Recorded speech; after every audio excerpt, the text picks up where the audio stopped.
Let us consider the idea of compatible observables. Suppose observable means a measurable physical quantity. We can also call measurables. Okay, observable physical quantity or observing means measuring, measurable physical quantity. So, what is meant by compatible observables or compatible physical quantities? We know that every physical quantity is represented by Hermitian operator. So,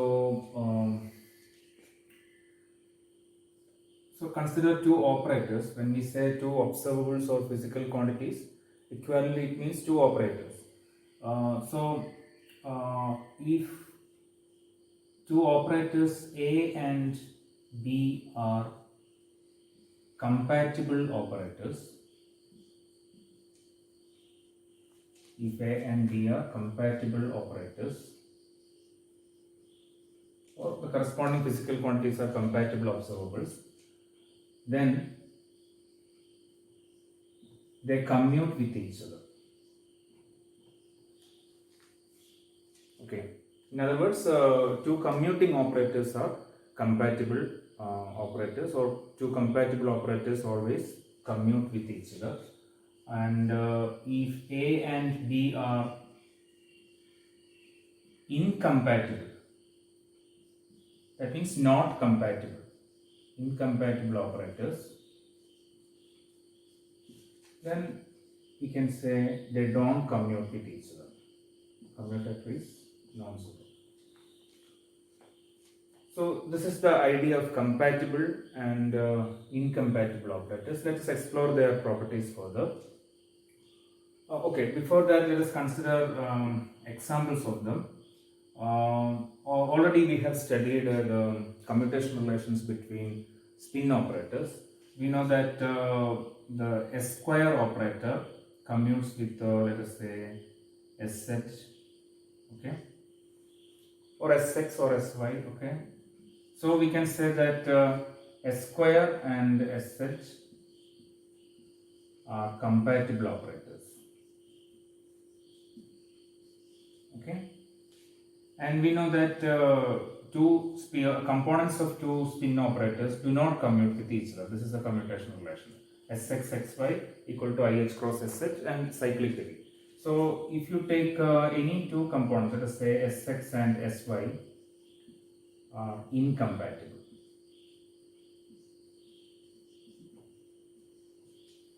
Okay. Okay, let us come back to compatible. So we will consider compatible operators first and explore their properties, and then we look at incompatible operators. So first let us consider compatible operators. Suppose we have two compatible operators A and B. Okay.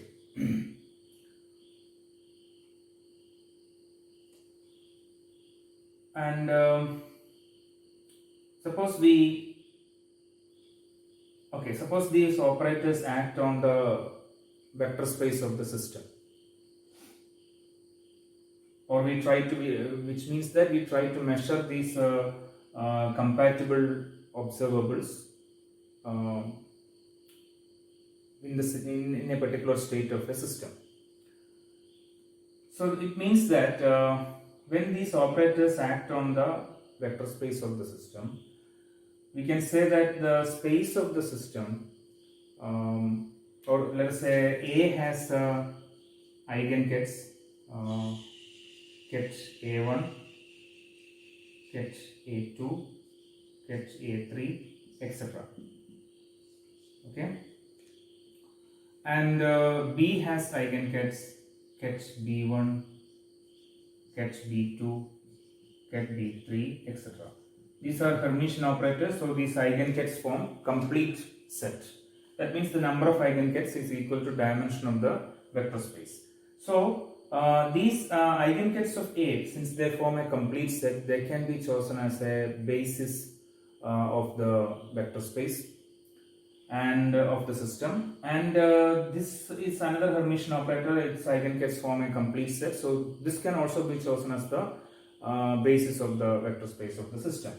So when these operators act on the vector space of the system, then the vector space of the system can be considered to be spanned by these basis vectors. Okay, this can be considered as the basis vectors, and this can also be considered as the basis vector. So we can visualize it something like this. So let us say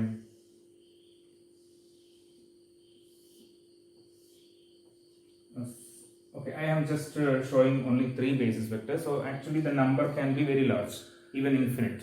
Okay, so let us say this is sketch A1, sketch A2, sketch A3, etc. Okay, and similarly the same vector space can be considered to be spanned by the basis vectors of which are the eigensets of this second operator.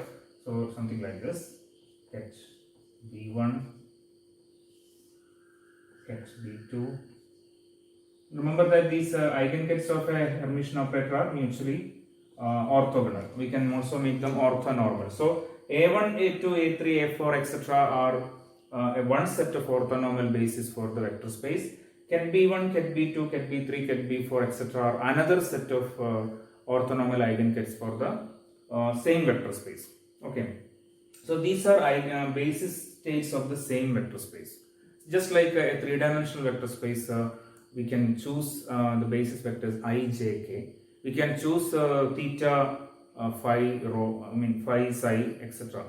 Theta, r theta phi. Okay, in spherical polar coordinates we use r theta phi. If we use cylindrical polar coordinates, we can choose rho, phi, z. So in this way, the same vector space can be considered to be spanned by one set of orthonormal bases, which are the eigensets of this operator A. Another set of orthonormal bases, which are the eigensets of the operator B. And remember, these two operators are compatible operators. Then the question is there any relationship between these two eigensets? Okay, how are they connected to each other? This theorem gives the answer to that question. Suppose A and B are compatible operators, and the eigenvalues A are non-degenerate. Let us consider this special case. Eigenvalues of A are non-degenerate. Then the matrix of B defined in the eigensets of A is diagonal. Okay, let us see what is the meaning of this. Remember that A and B are two compatible operators, and they are acting on the vector space of the same system, or they are acting on the same vector space of the system. Then this vector space can be spanned by the orthonormal eigensets of A as well as orthonormal eigensets of B. Let us look at the eigensets of A. Suppose the vector space is spanned by the orthonormal eigensets of A, and these eigensets are non-degenerate. Okay, corresponding to each eigenvalue there is only one eigenset. That is the meaning of non-degenerate. Corresponding to one eigenvalue there is only one eigenset. If corresponding to one eigenvalue there are more eigensets, more than one eigensets, it means degenerate. Okay, the eigenvalues are degenerate. So suppose here the eigenvalues of A are non-degenerate. So all these eigensets are which are forming the basis of the vector space are non-degenerate. Then let us say we want to define the operator B, or the matrix elements of B, in terms of the eigensets of A. Always an operator has a matrix representation only in a particular basis.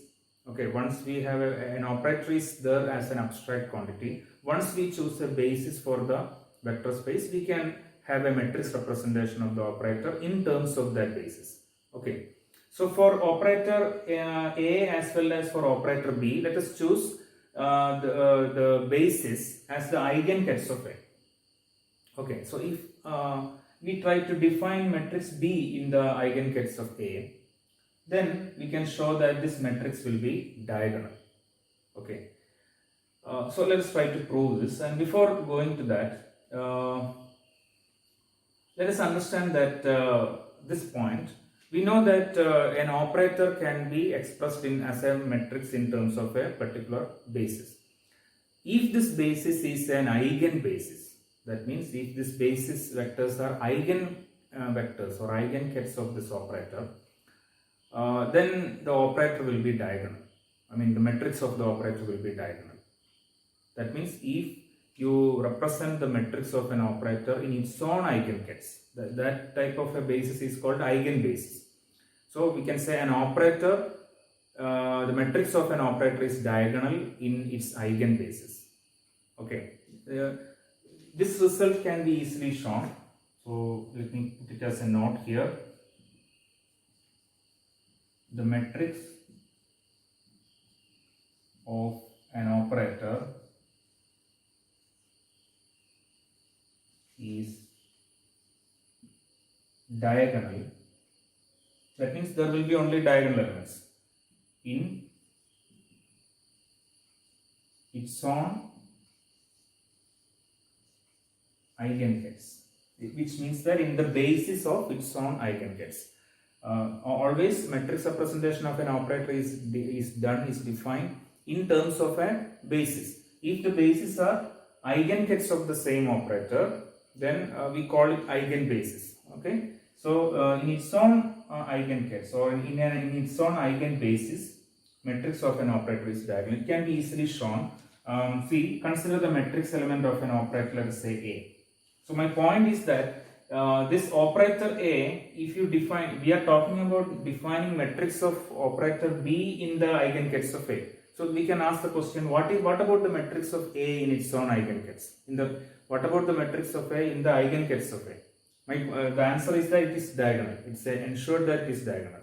Okay, let us see that. So let us say matrix element of A in its own eigenkets. Okay, so this ket A prime, ket A double prime, ket A triple prime, etc. are eigenkets of A generally. You can also take A1, A2, A3, etc. So let's consider the matrix element of A in its own eigenkets. So maybe consider a matrix element like this. And let me take the ket vector as A prime and the bra vector as A double prime. This A prime, A double prime, A triple prime, etc. are eigensets of A. So this is one matrix element. Okay, in the row A double prime, in the column A prime. Okay. Now, since these are eigenkets of A, it means that when operator A acts on an eigenket, we get an eigenvalue times the eigenket. Okay, this ket A prime is labeled after the eigenvalue A prime. So the result of operator A acting on the eigenket is eigenvalue times eigenket. It satisfies the eigenvalue equation.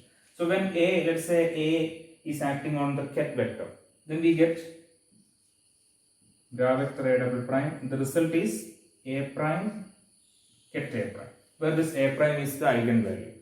Okay, which is real. We know that eigenvalue of a Hermitian operator, eigenvalues of a Hermitian operator are real. So we can take it outside this inner product. So A prime, which is a scalar, a real scalar, inner product between A double prime and A prime. And this A double prime, A triple prime, etc. are eigenkets of the operator A. So we know that eigenkets of a Hermitian operator are orthogonal to each other. Okay, they are orthonormal. We can make them normalized also. So we can write this as delta A prime, A double prime. Kronecker delta. If A double prime is not equal to A prime, the inner product is 0 because they are orthogonal. If A double prime equal to A prime, the inner product is 1 because they are normalized. So we get this. See this, the matrix element is equal to some constant A prime multiplied by Kronecker delta. It means that if A double prime, now look at this, if A double prime is not equal to A prime, right hand side is 0. That means if the row index and column index are different, right hand side is 0. That if row index and column index are different means you have off diagonal elements. That element is not a diagonal element. Then the result is 0. So all the off diagonal elements are 0. Now if row index is equal to column index, this Kronecker delta is 1 and we get a constant. Okay, and this constant is nothing but the eigenvalue of A. Okay, so row index equal to column index means we get diagonal elements like A11, A12, A13, etc. diagonal elements. So we get only the diagonal elements are non-zero.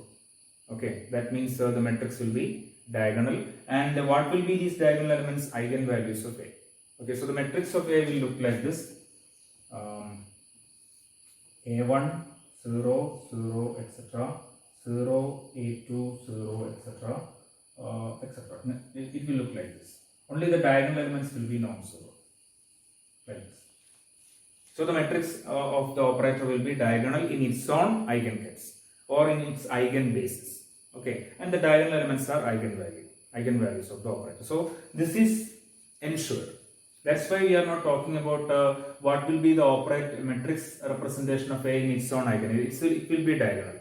Now this theorem says that if two operators are compatible operators, okay, and if the eigenvalues of A are non-degenerate, we will see what is the importance of this condition, and then the matrix of E defining the eigenkets of A. Remember, the vector space of the system is now spanned by both the eigenkets of A as well as the eigenkets of B, either the set of eigenkets of A or the set of eigenkets of B. Let's choose eigenkets of A as the basis of the vector space. Then already we know that matrix of A will be diagonal in that eigenbasis. The theorem says that matrix of B will also be diagonal in that eigenbasis. Okay, eigenbasis means eigenkets of A. Okay, let's try to prove this. Let us start with the idea that A and B are compatible operators. That is, the commutator of A and B is 0. Remember that commutator is an operator. So let us take the matrix element of this commutator. Okay, in the eigenkets of A. Now we assume that the vector space is spanned by the eigenkets of A. Okay, so let us say the eigenkets of A are like this: A prime, A double prime, etc. These are the eigenkets of A. The vector space is now spanned by the eigenkets of A, and let us take the matrix element of this commutator, which is an operator, in terms of the eigenkets of A. So it is like this: take A double prime, this is the operator, A prime. Okay, let us expand this commutator, so we get AB minus BA. Okay, we can split this as two matrix elements. So we have A double prime, AB, A prime. This is one matrix element, minus A double prime, BA, A prime. Okay, now look at here. Let's consider the first matrix element. This A is A and B are Hermitian operators. Now this A prime, A double prime, etc. are eigenkets of A, operator A. Now A being a Hermitian operator, we know that when you consider the matrix element of a Hermitian operator, it doesn't matter whether it acts on the ket vector or on the bra vector. So let us say this A acts on this bra vector. Okay, so I can take it inside. Normally when you take an operator inside a bra vector, it becomes A dagger. Then but A dagger is equal to A because A is a Hermitian operator. So since A dagger is equal to A, this first term I can write as A acting on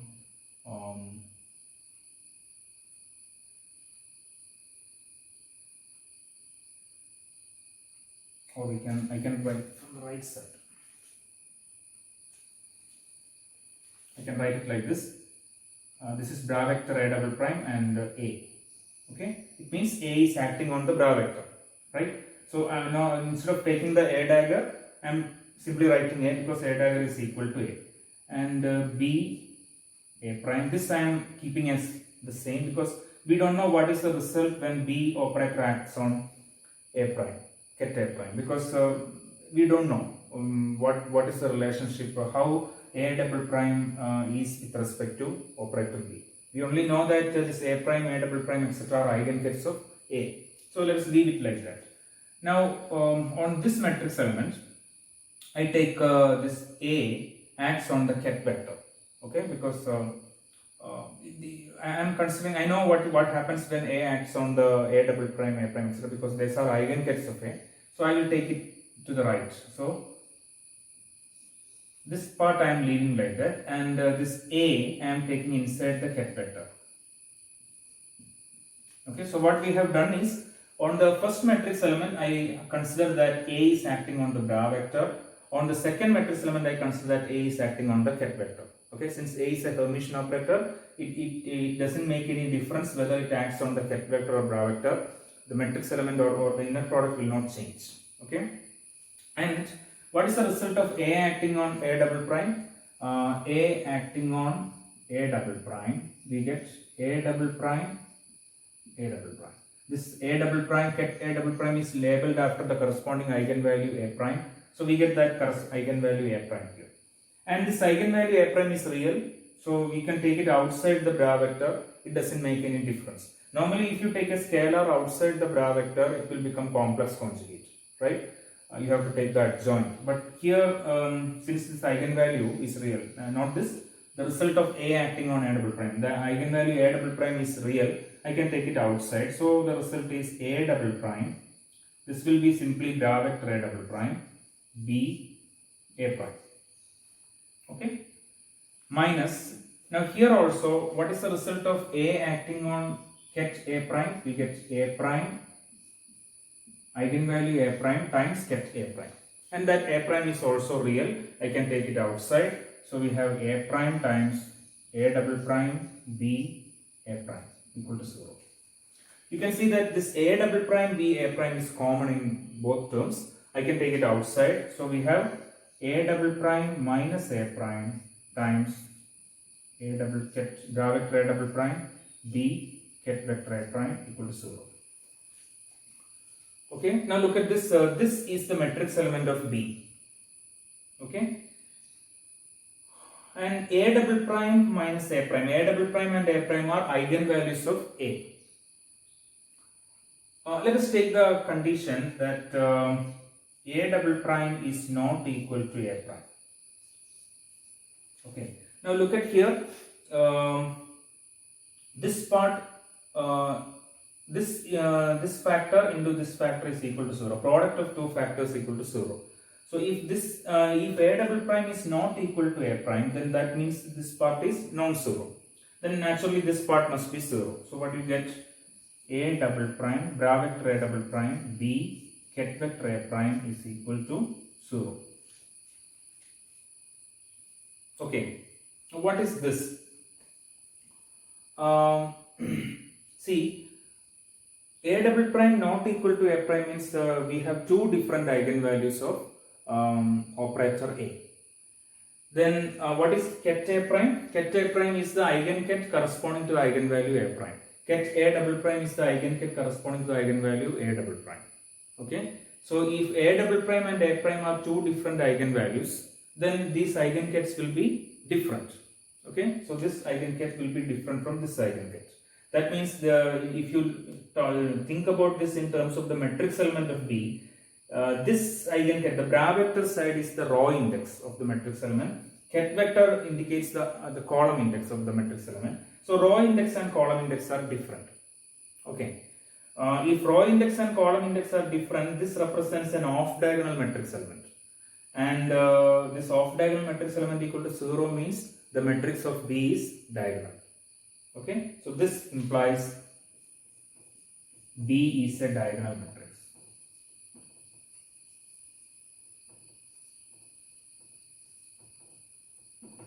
So that is a proof of our theorem. Okay, the theorem states that if we express B in terms of the matrix element, in terms of the eigenkets of A, that's what we have done here. B, the matrix of B is expressed in terms of the eigenkets of A. Okay, A prime, A double prime being the eigenkets of A. Then that matrix of B is also diagonal. We know that matrix of A is diagonal in its own eigenkets. Now we have shown that matrix of B is also diagonal in the eigenkets of A. Okay, and here what is the importance of the condition that the eigenvalues of A are non-degenerate? Let us look at here. It's possible that these two eigenkets correspond to the same eigenvalue. That is ket A prime and ket A double prime. Okay, they may correspond to the same eigenvalue. That means that is called degeneracy. That means there is a possibility that A double prime is equal to A prime. Even then, these two eigenkets can be different. That means there can be two different eigenkets corresponding to the same eigenvalue. A prime is equal to A double prime. So that means this ket A prime and ket A double prime can be two different eigenkets. That is, this can be the off-diagonal elements, the raw index being different from column index. This can be off-diagonal elements, but if there is degeneracy, these two eigenkets may correspond to the same eigenvalue. In that case, A prime is equal to A double prime. Then what happens is, if A prime is equal to A double prime, this part is 0. Then what about this part? We cannot say. We cannot say whether it is 0 or not, because 0 into 0 is 0, but 0 into a constant is also, a non-zero quantity is also 0. So this off-diagonal element may be 0, may not be 0. That means if there is degeneracy, okay, then these two eigenkets, they will be different, but they may correspond to the same eigenvalue. Okay, A prime can be equal to A double prime. Then in that case, we cannot say this, since this part is 0, we cannot say convincingly, we cannot say surely that this off-diagonal matrix elements are 0, that is B is diagonal. Okay, so in the case of non-degenerate eigenkets, that means if ket A prime and ket A double prime are non-degenerate eigenkets, it ensures that their corresponding eigenvalues should be different. Okay, so for non-degenerate eigenkets, we can surely say that the corresponding eigenvalues are different. Then since this part is non-zero, this part should be 0, that is off-diagonal matrix element should be 0, that is B is diagonal. So for non-degenerate eigenkets of A, it is very easy to show that B is diagonal. What about degenerate eigenkets of A? Okay, we will look at that a little later. We will come into that a little later. So now let us understand that if the eigenkets of A are non-degenerate, okay, then the matrix element, matrix of B in the non-degenerate eigenkets of A are definitely diagonal. Now let us look at a corollary to this theorem, or what is the implication of this theorem. The corollary to the theorem is the eigenkets of A are also the eigenkets of B. Okay, we can guess that because the matrix element of B is matrix of B is diagonal in the eigenkets of A. Okay, we have already earlier we have seen that a matrix of an operator in its own eigenkets is diagonal, right? If an operator is expressed in its own eigenkets, it will be diagonal. The corresponding matrix will be diagonal.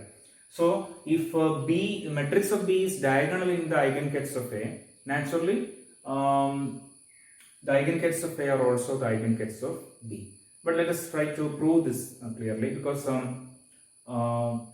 earlier what we have shown is, if you express an operator in its own eigenkets, its matrix will be diagonal. Now we are trying to prove the reverse. Now we know that now what we are trying to do is, if a matrix is diagonal in a certain base kets, then those base kets are eigenkets of the operator. That's what we want to know, what we want to show. We have shown that the matrix of B is diagonal in the eigenkets of A. Okay, in the bases which are the eigenkets of A. Now we want to show that this basis, eigenkets of A, are also the eigenkets of B. Okay, so essentially what we are trying to do is the reverse of that earlier result, that if an operator is diagonal in a certain base case, that base case will be the eigenkets of the operator. That's what we want to show. So let us try to establish this corollary technically. So I will start like this. Consider the matrix element of B in the eigenkets of A. We know that this matrix will be diagonal. So how do we write it? We can write like this: delta A prime A double prime, A prime B A prime. Okay, we can write it like this. That means if A prime is not equal to A double prime, right hand side is 0. Okay, so that means off diagonal elements are 0. If A prime, let's say A double prime is equal to A prime, okay, then this is 1 and the matrix element is exactly this. These are the diagonal matrix elements. So essentially this means that the general matrix element is equal to diagonal matrix element. The matrix is diagonal. Okay. Okay. Now what I am going to do is, let us try to get an expression for the operator B. First of all, I am introducing this completeness condition on either side of operator B. Okay, like this. Okay.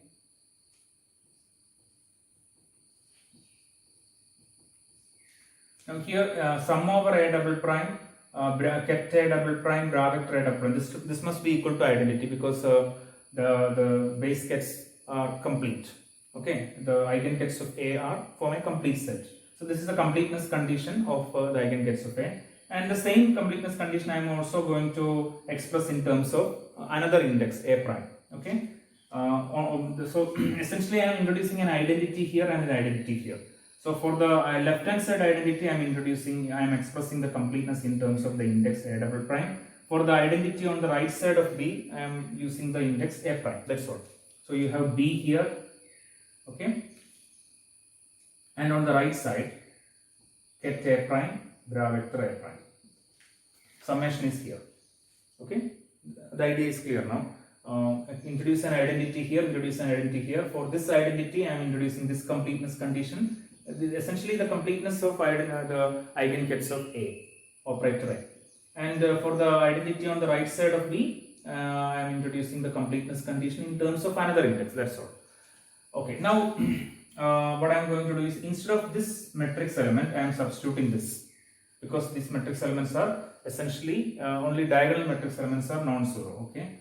So we have sum over A prime, A double prime. You have this ket A double prime, and here let us introduce this, that is delta A prime, A double prime, A prime, B, A prime. Then you have bra vector A prime. Okay, whenever there is a Kronecker delta in a summation, one of these summations should go. One of the summations corresponding to either of the two index should go. So let me eliminate this summation. Okay, so summation of our A prime, where A prime varies over all possible values. In this summation, only one value will remain non-zero. Which value? A prime equal to A double prime. Okay, so let me this summation will go. So the only summation that remaining is this one. But A prime should be equal to A double prime. That means you have to put A double prime here. So what you have is ket A double prime. When you put A prime is equal to A double prime, this is 1. But here also you have to substitute for A prime equal to A double prime. Okay. So then you have A double prime, B, A double prime, then bra vector A double prime. Okay. So if the matrix is the matrix of B is diagonal in a particular base kets, then the operator B you can express like this. Okay. This is a general expression where you have introduced completeness condition on either side. When you come from here to here, there is a difference. Okay, there is a difference. This cannot be. This is not so obvious. This is possible. An operator can be expressed like this only if it is diagonal. Okay, only if it is diagonal. Okay. Now let us proceed further. Let's ask the question, what happens when B operates on an eigenket of A? We know that ket A prime is an eigenket of operator A. What happens when operator B acts on an eigenket? Does it satisfy an eigenvalue equation? If so, then we can say that this eigenket of A is also an eigenket of B. Okay, let us proceed. So instead of operator B, I am going to substitute this. Okay, so this is equal to sum over A double prime, ket A double prime, then this matrix element A double prime, B, A double prime, which are essentially diagonal matrix elements. Then you have bra vector A double prime. This is operator B and it is acting on this ket A prime. So ket A prime will come here. Immediately you can see that this inner product, since the eigenkets of A are orthonormal, this inner product is equal to delta A prime, A double prime. Okay. So again you have a Kronecker delta. This comes from another source. This comes from the orthonormality of the eigenkets of A. Okay. Earlier this Kronecker delta comes from the idea that diagonal elements of B, matrix elements of B are diagonal. Okay. So this inner Kronecker delta comes from the orthonormality of the eigenkets of A. So we have a Kronecker delta, then this summation will go. Only one term will remain non-zero. Which term? A double prime is equal to A prime. Okay. So what you are getting is put A double prime equal to A prime. This is 1. What you get here is A prime. Then here A prime, B, A prime. Now this is this matrix element, this diagonal matrix element of D. Okay, let me put simply as some scalar B prime. Some scalar B prime, because it's a matrix element of B. It's a diagonal matrix element of B. So my point is, let this diagonal matrix element of B, it must be some scalar. Okay, let it be equal to B. Some B prime. Some scalar.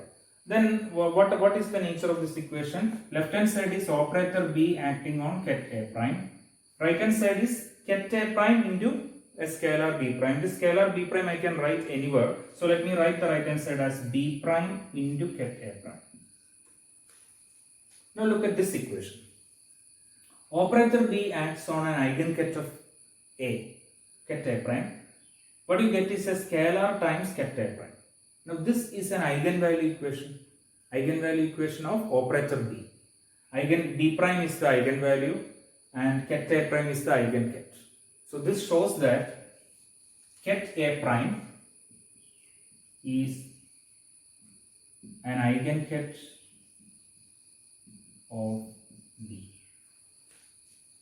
And this is one of the eigenkets of operator A. If you repeat this for any eigenket, you will get the same result. That means the eigenkets of A are also the eigenkets of B. Okay, so we can say that this set of eigenkets of A is a set of common eigenkets of A and B. Okay, the eigenkets of A is a set of common eigenkets of A and B. Remember, we have taken a special condition that eigenkets of A are non-degenerate. So we can say that all the non-degenerate eigenkets of A are also eigenkets of B. All the non-degenerate eigenkets of A. This result is so far applicable only to the non-degenerate eigenkets of A. So what we have proved here beyond doubt is that all the non-degenerate eigenkets of A are also eigenkets of B, or they are common eigenkets of A and B. Another point I have to mention is, instead of common in many textbooks, the word simultaneous is used. Okay, normally it is said that all the non-degenerate eigenkets of A are simultaneous eigenkets of B. It means common eigenkets of B. So the word simultaneous means common. Okay, not in the sense of temporal sense. That means not in the sense of at the same time. There is no time involved here. Okay, so it only means common. Okay, so what we have shown here is that if one operator has if two operators are commuting operators, that means they are compatible operators, then they are commuting operators. Then if one of the operators has a set of non-degenerate eigenkets, or if all the eigenkets of A are non-degenerate, then they are also eigenkets of B. The matrix element of matrix of B expressed in the eigenkets of A is diagonal. That means the eigenkets of if it is diagonal, this basis, that is the eigenkets of A, are also the eigenkets of B. So the non-degenerate eigenkets of A are common eigenkets for A and B.